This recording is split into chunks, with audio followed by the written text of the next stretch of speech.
What's going on, fam? Economic Prepper here. I hope you guys are getting ready. Hope you guys are getting ready for how to combat food shortages.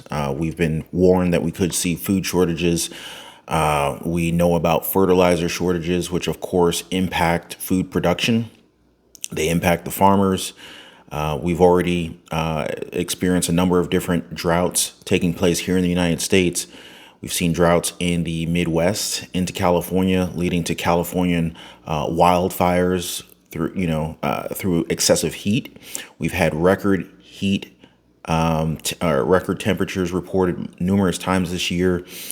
We've been, I don't know if I should say warned or requested to reduce our energy usage as a result of the excessive heat. Obviously, there's been more energy usage to attempt to cool our homes, and this has placed a tremendous load on the power grid.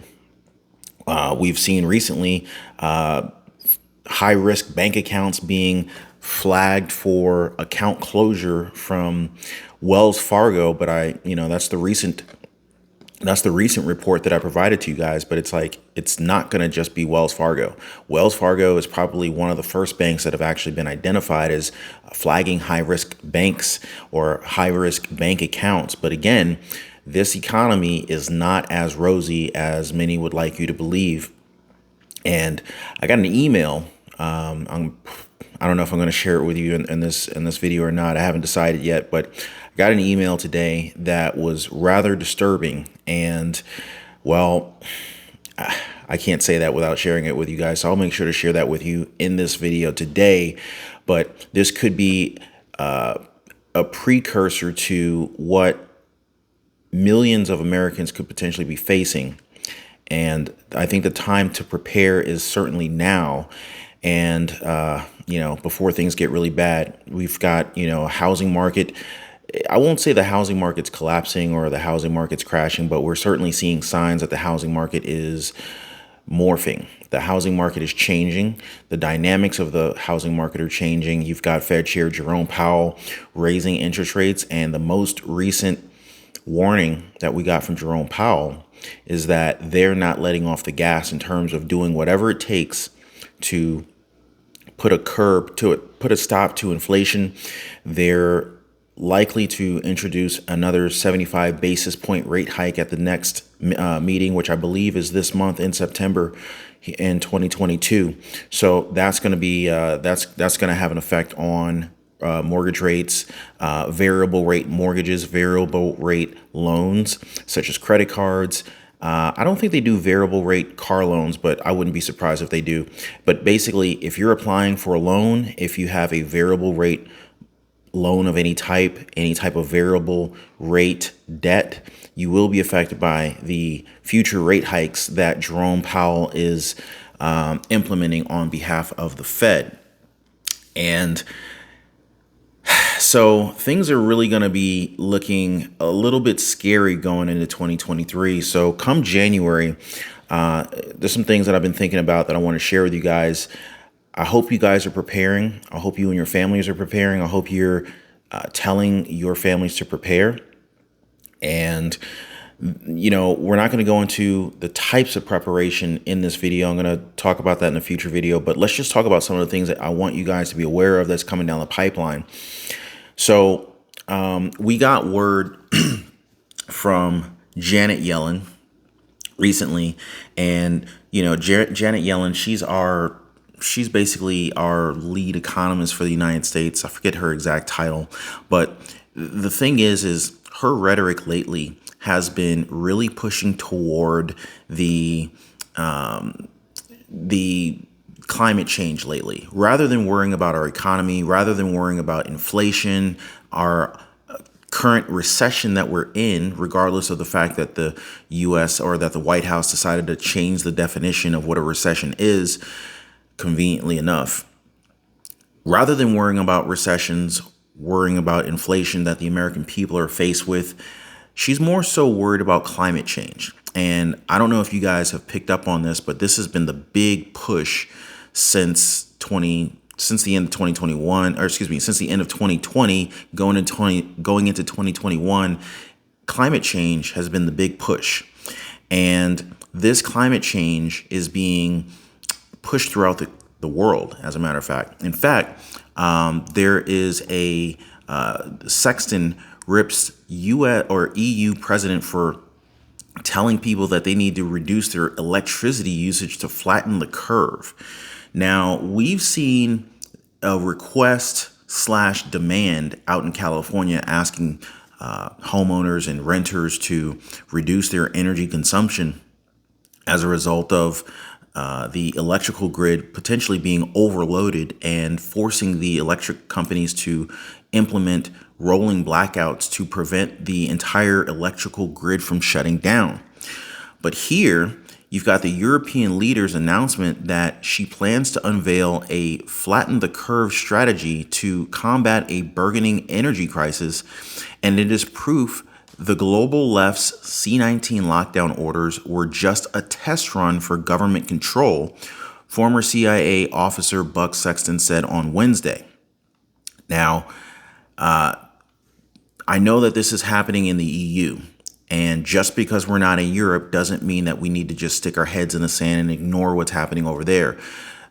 Case in point, if you remember, the Wuhan lab, we had this whole C-19 problem, which started, 7, 8, 9,000 miles away from us, and it managed to make its way over here, and it had a tremendous impact on everyone. Our whole lifestyle, the way we see life today has been completely transformed as a result of something that happened or started, allegedly, 7, 8, 9,000 miles away.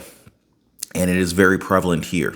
You guys know exactly what I'm talking about. So when we see hints of different types of political pushes and potential lockdowns over in the EU, don't think that this can't happen here. And these are all big tests. You guys know how the World Economic Forum thinks. You know how they operate.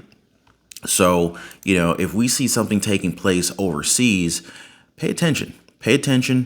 And know that it could potentially happen here. And like I said earlier in the year, and you guys know this, you've been following the channel. I'm sure you've been following other channels. You follow Kevin, Canadian Prepper, Popular Preparedness. We've seen these energy reduction pushes here in the United States, big time during the summer. We've seen record heat, but how about in the wintertime? Well, how would you feel if your government told you that you can't turn your heater up above a certain temperature? Otherwise, there would be, negative repercussions. So let's just say, I don't know what state you guys live in. Drop me some comments down below. Let me know what states you guys are in. But let's just say, November rolls around, December, January, February rolls around, and we get some really, really cold temperatures, right? And let's just say the temperature drops to, 20 degrees, 10 degrees, 0 degrees. Some parts of the country may see negative temperatures. But what would happen, and this is a hypothetical question, what would happen if the government said, hey, you're not allowed to turn your thermostat above 65 degrees? What would you say? How would you even respond to that? Would you be surprised if the government told you that you cannot do this? And then the question would be, well, what if I do anyway? 65 degrees with the heater on, that's freaking cold. You'd literally have to walk around your house in a blanket. We'd all have to buy those Snuggies and just literally wear a winter coat and, thermal underwear and probably, insulated boots around the house just to stay warm if we only kept our thermostats as high as 65 degrees. Well, the reason I ask that is because Switzerland might jail anyone who heats room temperatures above 19 degrees Celsius, which equates to roughly 65 degrees Fahrenheit. So, again, this is what we're seeing over in Switzerland. It says here, it would only happen if Switzerland is forced to ration gas because of the Russia-Ukraine war. Fines could also be handed out to violators. Goes on to say that he added that the maximum fine could be as high as over $4,000 or 3,000 Swiss francs. Companies who deliberately go over their gas quotas could also face punishment. And, looks like that punishment could go as far as jail time for those who are just trying to be comfortable in their homes or in their businesses. So just some thoughts that I wanted to share with you guys, but also think about what's coming up here come January. So we've seen lower gas prices. We've seen, during the summertime, we've seen as high as $6, $7, $8 a gallon, depends on what part of the country you lived in, for gas. And today, I was just down the street. I saw gas at the local QT. The local QT gas was like $3.04. So, compared to the summer, it's a great deal. But compared to, say, 2-3 years ago, we're still experiencing very, very high gas prices. But the scary thing is that the Strategic Petroleum Reserve has been releasing oil. And I think it's at a rate of roughly 1 million barrels a day or some ridiculous number like that, right? But think about it, guys. So you have the midterm elections coming up, and these politicians are doing all that they can to make themselves look good going into midterm elections. And the Democrats, and I'm not trying to sway anybody's thought process or anything like that, but I'm just, you guys, if you disagree with what I'm saying, let me know in the comments. I don't really care. I'm just letting you know what I'm seeing. And, this is just, it's an open discussion. It's an open forum. So feel free to drop some comments down below as long as you're respectful. I'm good with it. But think about it. Think about the timing. So, you've got the $10,000 student loan forgiveness that was recently announced by the Democrats. So the Democrats get all sorts of props and, hooray from a lot of people who owe student loans. And of course, people who don't necessarily have student loans or don't support it, they're a little pissed off about it. Rightfully so. If you're responsible or you didn't even take out student loans, it's kind of like you're giving a stimulus check, a $10,000 stimulus check to everyone but you, or at least everyone who happened to qualify for the $10,000 in student loan forgiveness. So I can understand why some people are upset. But here's the thing. These $10,000 student loan checks are not even guaranteed. And I keep seeing, flack coming back on whether or not that this is even going to be legal to do. So, here's the thing. Even if student loan forgiveness takes into effect, you won't really know or see it until sometime after January. But here's the thing. Midterm elections are coming up here in the next couple months. So it's kind of like the political party already benefited from the news that the student loan debt was approved, but you won't really know if it will actually take place until after you voted. So this could end up being kind of like a shell game, so to speak. And here's the other thing. Come January, the student loan payments will be turned back on right after the election. And keep in mind, a lot of American families are already struggling with their budgets right now. When student loan payments are turned back on, how's that going to hit the economy? How's that going to hit the American budgets, the budgets of American families? Imagine you all of a sudden got a bill for $500 a month.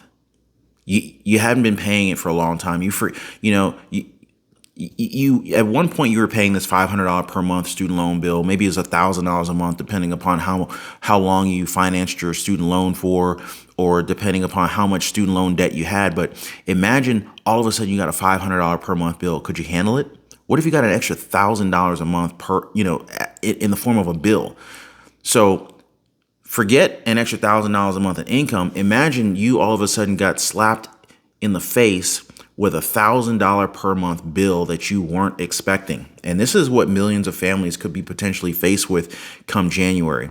So a lot of things are coming down the pipeline. Also, with the millions of barrels of oil being released from the Strategic Reserve stopping just prior to the midterm elections, we could potentially see a massive uptick in gas prices going into 2023 as early as January. Now, of course, you're not going to see that overnight, but there's going to be some lag, and then all of a sudden the gas prices are going to start shooting up. So that's what we could certainly see going into January. So these $3 a gallon gas prices that we're seeing today, they may not be here in, come a couple of months from now. Mark my words, strong possibility that things could change and not for the better. And so higher gas prices, and then if you see higher gas prices, chances are you're going to see higher diesel prices, higher prices in the grocery store, higher than they are now. Things could get really, really bad. And on top of that, you've got student loan payments being turned back on. So I just wanted to share some of these things that I'm seeing. We could potentially, the forecast is not looking all that good going into 2023 is what I'm saying.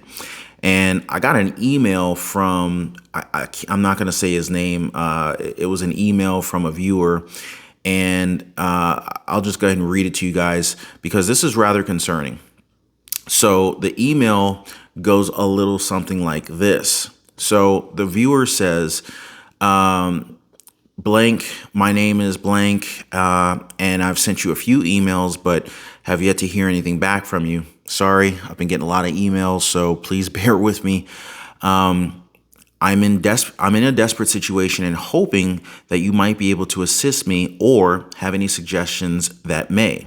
I live on $841 in Social Security per month, and with rent and the 2 outstanding loans I am paying, totaling $588 monthly, I am left with only $253 to buy food, gas, and repairs monthly. I have no savings, 401k, CDs, or stocks. I don't have anything of value to sell to even help. I've applied for several online personal loans, and all have declined or denied, or the lending marketer have told me that they could not locate any lender willing to help. I have done the same with many supposing no credit check unsecured lenders in which I was declined as well. I have a 609 FICO credit score according to Experian. I am searching for a way to pay off 2 existing loans in which are in great or good standing in attempt to lower the amount of expenses I have going out each month, and hopefully or maybe get enough to start an online business that can be done from anywhere that I have access to internet. Can you suggest anything at all? Now, I'm going to be honest with you. This is a very heartfelt email, and I feel like he is not the only person that's going through this crisis right now. And there's a number of things that we need to look at here that would likely apply to many of my viewers. I do want to give this person justice as well as our community. So what I'm going to do here, as I promised, I shared the email with you in a future video. I'm just going to discuss some of the things that I would be looking at to hopefully help this person out and hopefully help someone else out who's going through the situation right now. Because things are getting dire, and I want to make sure that my YouTube family, my YouTube community is prepared. So I'm gonna go ahead and end this video here. Definitely make sure to subscribe to the channel and hit the notification bell icon. I will go further into this email and discuss this, maybe even, kind of throw out some ideas, and maybe this can help out someone who's watching this video, because, and comment down below if this situation sounds similar to yours. Hopefully when I go, when I deep dive into this email in a future video, hopefully you don't miss it. Hopefully some of the things that I share and discuss, you can benefit from going into the future. So anyway, guys, just some things that I wanted to share, concerns with the community. I hope you guys will benefit from this, and be safe.